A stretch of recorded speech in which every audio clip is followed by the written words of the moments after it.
আমেরিকায় ভারতীয় পণ্যের উপর 50% শুল্ক চাপিয়েছেন ডোনাল্ড ট্রাম্প।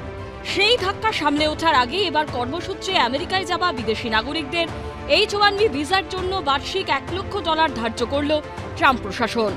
বিশেষজ্ঞদের একাংশের দাবি, ট্রাম্পের নতুন এই ভিসা নীতিতে নতুন করে চাপে পড়তে চলেছে ভারতীয়রাই, বিশেষ করে দক্ষ তথ্য প্রযুক্তি কর্মীরা যারা বিভিন্ন সংস্থার হয়ে আমেরিকায় কাজ করছেন। কারণ পরিসংখ্যান বলছে শুধু গত বছরে H-1B ভিসাধারীদের 71%ই ছিল ভারতীয়। দ্বিতীয় স্থানে থাকা চীনের নাগরিকদের H-1B ভিসাধারীরা প্রায় 12%। এই পরিস্থিতিতে সিঁদুরে মেঘ দেখছে ভারতীয় তথ্য প্রযুক্তি সংস্থাগুলি, যারা আমেরিকার বিভিন্ন সংস্থাকে পরিষেবা দিয়ে থাকে।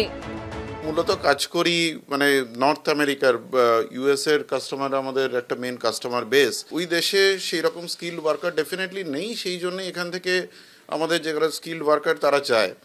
এবং এই ফিজটার ফলে যেটা হবে এখন, মানে যদিও এটা কোম্পানি পে করছে, বাট অনেক ক্ষেত্রে অনেক কোম্পানি হয়তো চাইবে না পে করতে, বা কস্ট অফ দ্য প্রজেক্ট এইটা টোটাল বেড়ে যাবে।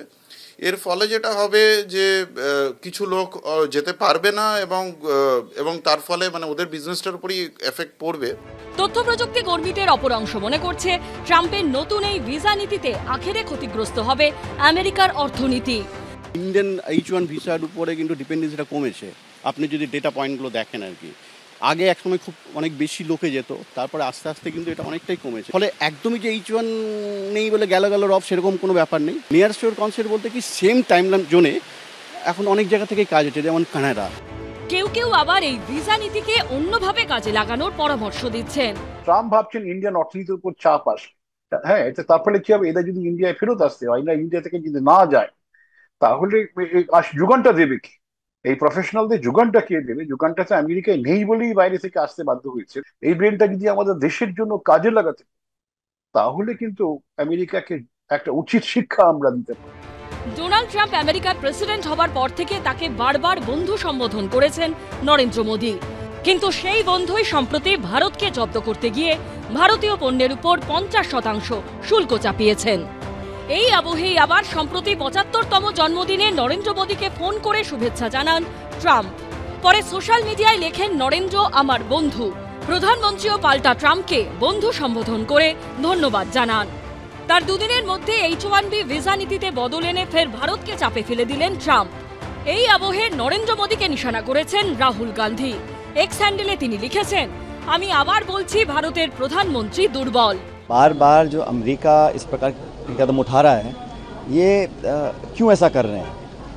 जहाँ तक कहा जाता था बहुत तगड़ी दोस्ती है प्रधानमंत्री और राष्ट्रपति की, उसका ये परिणाम है कि हम पे टैरिफ लगाया जाए। दुनिया में सबसे ज़्यादा टैरिफ हम पर लग रहा है, लोगों को रोज़गार का संकट पैदा हो रहा है। तो ये कहीं ना कहीं हमें हमारी जो कूटनीति विदेश नीति है उसकी कमजोरी है, तभी इतना कर रहे हैं वो, क्योंकि बाकी देशों पर तो नहीं कर पा रहे हैं। তৃণমূল সাংসদ মহুয়া মৈত্র এক্স হ্যান্ডেলে লিখেছেন, 50% শুল্ক, $1 লক্ষ H-1B ভিসা ফি। ডোনাল্ডের সঙ্গে নমর বন্ধুত্ব ভারতের জন্য খুব দামি হয়ে যাচ্ছে। সম্ভবত তিনি এবার একটু কম দামি বন্ধু বানাবেন। আমরা শুনতাম প্রধানমন্ত্রীর বন্ধু, আর যা যা নীতি হচ্ছে সেগুলো সব ভারতের ওপর চাপ সৃষ্টি বা ভারতের ক্ষতিগ্রস্ত হচ্ছে। অন্যদিকে ট্রাম্পের ভিসা নীতি নিয়ে নির্দেশনামা জারির পরদিনই গুজরাটের ভাবনগরে এক অনুষ্ঠানে প্রধানমন্ত্রীর গলায় শোনা গেছে আত্মনির্ভর ভারতের কথা। भारत को आत्मनिर्भर होना ही होगा। आत्मनिर्भर होने के अलावा भारत के पास कोई विकल्प नहीं है। 140 करोड़ देशवासियों का एक ही संकल्प होना चाहिए, चीप हो या शीप, हमें भारत में ही बनाने होंगे। ডোনাল্ড ট্রাম্পের নতুন ভিসা নীতি ঘোষণার পরে তথ্য প্রযুক্তি সংস্থা মাইক্রোসফট এবং আমেরিকার অন্যতম বড় ব্যাংক জেপি মর্গান তাদের যে সমস্ত কর্মীরা অন্য দেশে রয়েছেন তাদের আমেরিকায় ফিরতে বলেছে। শিবাশিস মৌলিক ও সুকান্ত মুখোপাধ্যায়ের রিপোর্ট, এবিপি আনন্দ। রবিবার মহালয়া, পিতৃপক্ষের শেষ, সোমবার শুরু দেবীপক্ষ। এবার মা মর্তে আসছেন হাতির পিঠে।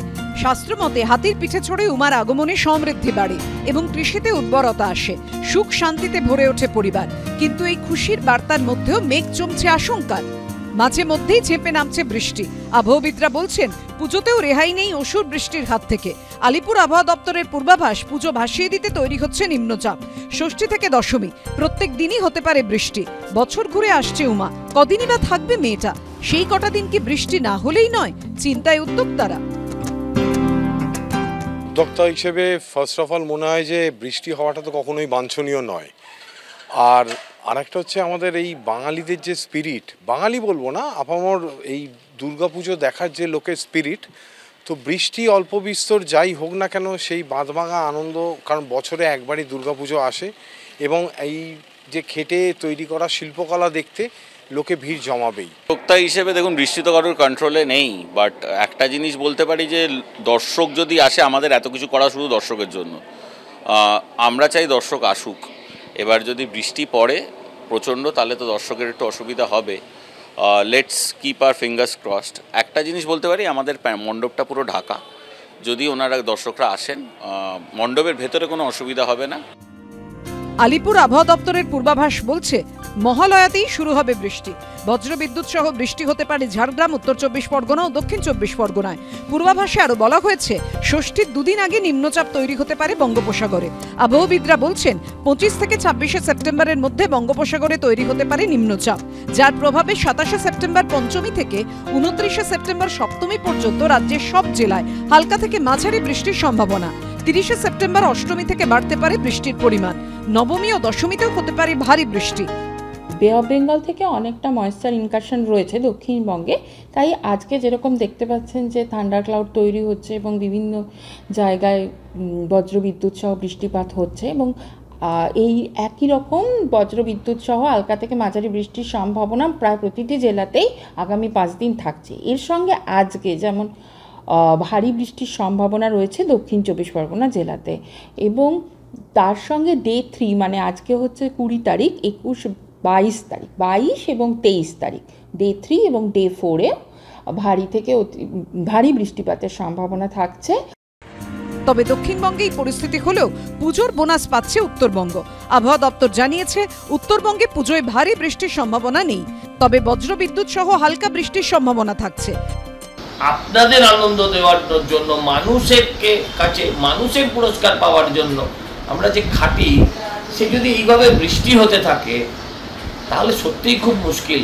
এক হচ্ছে প্যান্ডেল শেষ করা মুশকিল হয়ে দাঁড়াচ্ছে, যদি বা শেষও করে দিই, হয়তো শেষ করেই ফেলবো কাজ সময়ের মধ্যে, কিন্তু মানুষ আসবেন কেমন করে, এটাই একটা বড় যন্ত্রণা, একটা দুঃখের বিষয়। আগামী 2রা অক্টোবর বিজয়া দশমী। মা কৈলাসে ফিরবেন দোলায়, শাস্ত্রমতে যা সাধারণত রোগ, দুর্ভোগ বা মহামারীর ইঙ্গিত দেয়। সাগরের নিম্নচাপ হোক বা দোলাগমনের বিপদের আশঙ্কা, সব দুর্গতি থেকে একমাত্র রক্ষা করতে পারেন দুর্গতি নাশিনী দুর্গাই। অরিত্রিক ভট্টাচার্য ও সৌমিত্র রায়ের রিপোর্ট, এবিপি আনন্দ।